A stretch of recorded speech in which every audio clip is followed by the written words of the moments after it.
All right. Hello, everybody. My name is Matthew.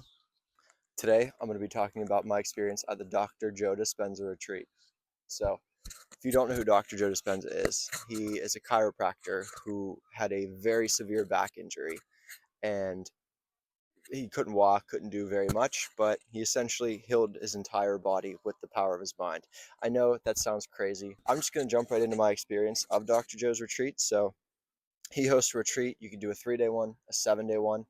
Um, Essentially what it is it's basically 7 days where you go to a certain location. He has some in Cozumel, he has some in Florida. I went to one in Tennessee. I went to the one in Nashville, Tennessee. That one was very convenient for me because I only lived about 7.5 hours away at the time, and I would be able to have my car. So you could stay at the hotel, um, get a room, have all that stuff covered there. But if you're young like me, these retreats are already kind of expensive as it is, so you probably don't want to spend more than you need to. You could easily get an Airbnb close to the location, maybe rent a car or drive down there, but that's what I did. So let's jump right into the retreat. So it's 7 days, and it's a lot of meditation, as I'm sure you know. The first day, it kind of started later. So Joe came out at like 8 p.m. and I think we were done at like 9 p.m. So the first day is kind of like check-in, registration, all of that good stuff. And then he'll come out, he'll talk to us, get us all fired up, let us know that we got to be there bright and early tomorrow at 6 a.m. to start. So that's pretty much it. But there was about 2,000 people whenever I was there, and from I think I don't know if it was 14 or 40. I don't know. They said there was a ton of countries, people from all over the world that were there. What's really nice about these retreats is that you never know who you're going to be sitting with that day. It's so exciting because you get to meet someone that could be anywhere in the world that day. Everyone has such unique experiences with their life. You get to learn so much, you get to hear so much, and I really, really liked how they did that with the seating, with the grouping, all of that. It's funny, every single day, your group has a new location in the theater to sit because they want you to take turns sitting in the front, the back. But anyway, whenever Joe Dispenza is doing some of the lectures that take place at this retreat, sometimes if you're lucky and you're sitting up front, he'll walk literally in front of you, like how the seats are arranged. And this guy literally doesn't even look like he's from planet Earth. Like he has this weird divine glow around him. Like he looks like kind of a divine creature. It's really strange. But it was very awe-like to see him kind of walk in front of you. But anyway, super down to earth guy. Like I gained a lot of respect for him after seeing him in person because it really felt like he was just a normal dude. Um, these retreats specifically are drug free. He kind of advises against it. He doesn't want anyone taking drugs, and I really resonated with that because I've came to a point in my life where I believe to make any real change or to have these enlightening experiences, you need to do it sober. It's the only way they stick. It's the only way that you can actually change who you are. And so I really respected that that's how these retreats and these strategies are structured. So let's jump into it. The very first full day of meditating, I was really struggling because I couldn't let go. I was so afraid. Like he makes it so that way, like you really, really believe that whenever you slip into that void, whenever you go through that eye of the needle, whenever you hit that deep meditation state, he really, really makes it seem like you're gonna have that experience. You're gonna meet God. And I was afraid. I was afraid to let go. I was afraid to actually face, like, just be one to one raw with whatever created our existence. And so I was having trouble letting go. So anytime I would start to slip into that deep meditative state, like you know how when you're going to sleep and you're you jump, I don't know, whenever you jump because you're trying to fall asleep but you can't or whatever, that's what would happen. I'd start to slip into that meditative state and I would jump. I couldn't do it. I was so afraid to surrender. But as the retreat goes on and they do more and more lectures, they start to tell you like there's nothing that could go wrong. This is only beneficial. This person's had this great experience. And you're talking to other people who have had these experiences and it's like you're all doing it together. So it becomes a lot more easy to surrender to. It makes it a lot easier to let go. And so yeah, after a couple days of doing that, and there was probably around 4, 5, 6 hours of meditation a day. Like, I don't want to talk too much about the details because I respect their exclusivity that they want. But we did a lot of meditating, a lot of lectures, had some lunch and breakfast in between, good food all around, got to meet and talk to a lot of people. But anyway, so around day three, sitting there in my meditation, and now follow me here. You know how whenever you're visualizing something, right, and you have your eyes closed, you're trying to visualize or see something, it's very 2D. It's nothing out of the ordinary, right? Like, it doesn't actually feel like you're there. You know you're still in your environment wherever you are, right? Um, that's what it was like. So I was having this experience where I was just like visualizing, right? I was visualizing me sitting on the edge of a mountain, this giant cliff with these gargantuous mountains, cliffs next to me, and there's this huge, vast ocean that I was sitting right on the ledge of. And it there was this giant like red sea. It was like a red ocean in front of me with a red stormy sky. It was really crazy. And then all of a sudden I felt this breeze blow on my face. I don't know if it was like a fan from the wind ducts or whatever it was in the room, but as soon as that wind hit my face, like as the wind was like blowing on my body, I literally went into that scene. Like, I went from 2D to, holy God, I'm in this 3D right now. Like, I'm actually sitting on a mountain cliff. Like, I was actually there. It was really nuts. But the second I realized, like, oh my gosh, I'm having an experience. I'm actually doing this. I'm out of my body. My mind pulled me right back to the 2D and it went away. And I was like, shoot, I was so close.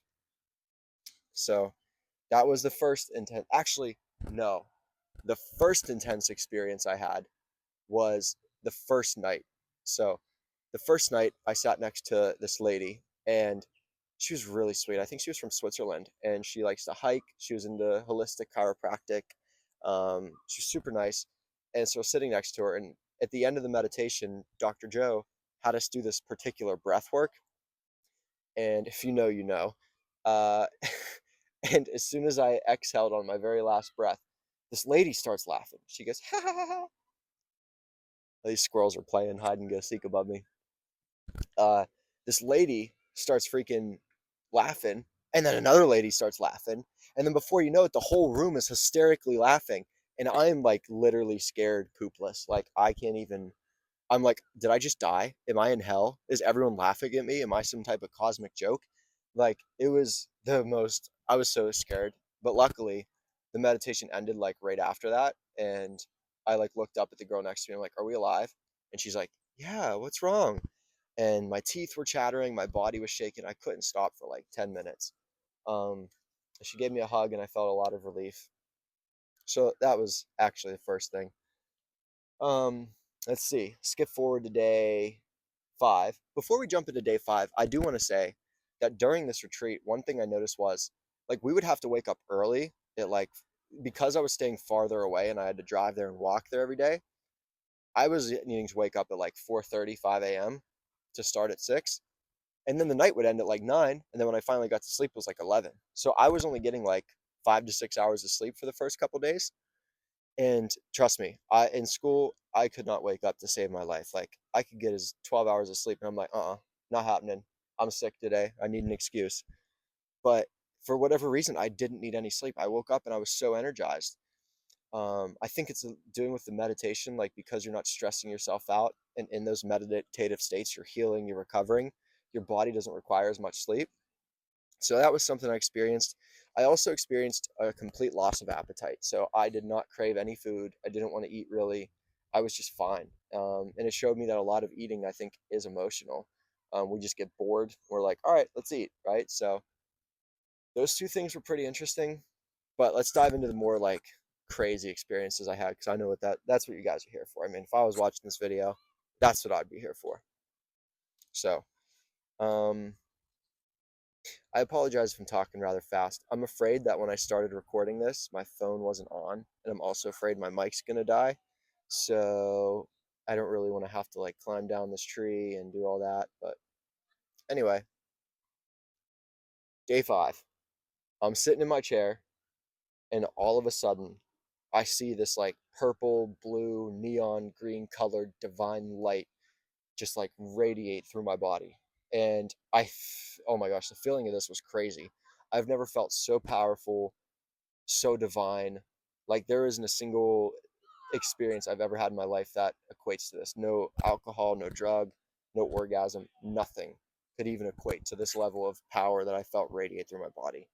I kind of like left my chair through it. Like it was almost like my chair just disintegrated and I just like whoosh right into this infinite void. And I was just this divine, powerful energy. It was really awesome. But it only lasted like 30 seconds. And then on day 6, we do these things called coherence healings where you sit around in a group and you sink into your heart and someone sits in the middle of you that has a disease, an ailment, cancer, a sickness, and as a group we try and heal them. So in this they teach you to like really find your self-love first, sink into your heart, and then take that love and send it their way. And so I'm first of all I'm like seeing images in my head pop up of like years that I was alive, like when I was 2, when I was 3, 5, and then 6, and there would be a very particular image or vision that would pop up. So it would be like, all right, so here we are, 2 years old, send that dude a bunch of love. 3 years old, send that cutie a bunch of love. 4 years old, love. And then as I got to my 8th grade version of me, now let's pause there and let's take a step back. So 12 years ago or whatever it was, when I was in 8th grade, my parents just had gone through a divorce. I just had to overcome a very deep depression I was in, and I was making a lot of really great change in my life. Things were really turning around for me, and I just felt really good in who I was. And so I did a mud run. A mud run is essentially a 5K with dirt. And as I'm sitting on the edge, ready to jump in the finish line, my friend's mom, she took a picture of me. And afterwards, she showed me the picture, and I had like this deep glow, like aura that was behind me, and it looked like kind of like an angel or like a more angelic version of me sitting behind me. I don't know. It was really odd, but it was cloudy. There's no sun in the sky, and so when I looked at it, she's like, "Oh my gosh, there's an angel behind you." And I'm like, "Yeah, whatever. I doubt it." Um, so now we fast forward again to this meditation I'm in, and I'm sitting there, and that particular moment, that particular image pops in my head next, and my whole body just radiates and chills. Like I'm just like, holy God, that light wasn't an angel, it was me, this many years in the future, sending myself love in that moment. And I know it sounds absolutely like there's no way. It sounds extremely woohoo here, and I know a lot of my friends are gonna be like, "That's the craziest dude." I don't know him. I don't know who he is, but that happened. And the more you talk to people that have these experiences, and I mean, when you do it sober and you have feelings like this, it's like it's so hard to even put it into words or argue against it. Like it's just very eye opening. Um, but yeah, I mean, people I guess have these. Like Joe would talk about experiences where he would time travel, I guess, like that. But it just shows us that like this reality that we think we know is so much different than what we actually think. There's so many different laws, so many different. It's very, I don't know, it's deep, man. But then the last experience I had was after our last section. He closed us off. He, gave us some final words, had a last meditation together, and so every single day I had to like walk through like a giant mall parking lot to get there because I would like park farther away, so I didn't have to pay for parking. And so the last day after he closes us out, I'm walking through the parking lot, like I was blissed out, man. Like I just meditated for I don't know 40 hours this week, so I'm like I'm on cloud nine, dude. I have overcame every voice in my head, every thought that I could possibly have. Like I am just completely blissed out.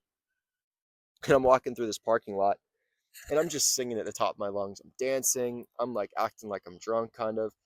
I wasn't, but like I was just the way my body was moving. I felt like I just felt incredible. And I was singing, dancing. Just imagine like having a bunch of people who've never even heard of the word meditation see someone running through a parking lot just singing it. Like I probably looked insane, but yeah, I mean, I just felt so great. It really was an incredible experience. If you're thinking about do it. It's really worth it. Um, yeah, that was my experience. I hope you enjoyed watching it. If you want, go watch some of my other videos. See you later.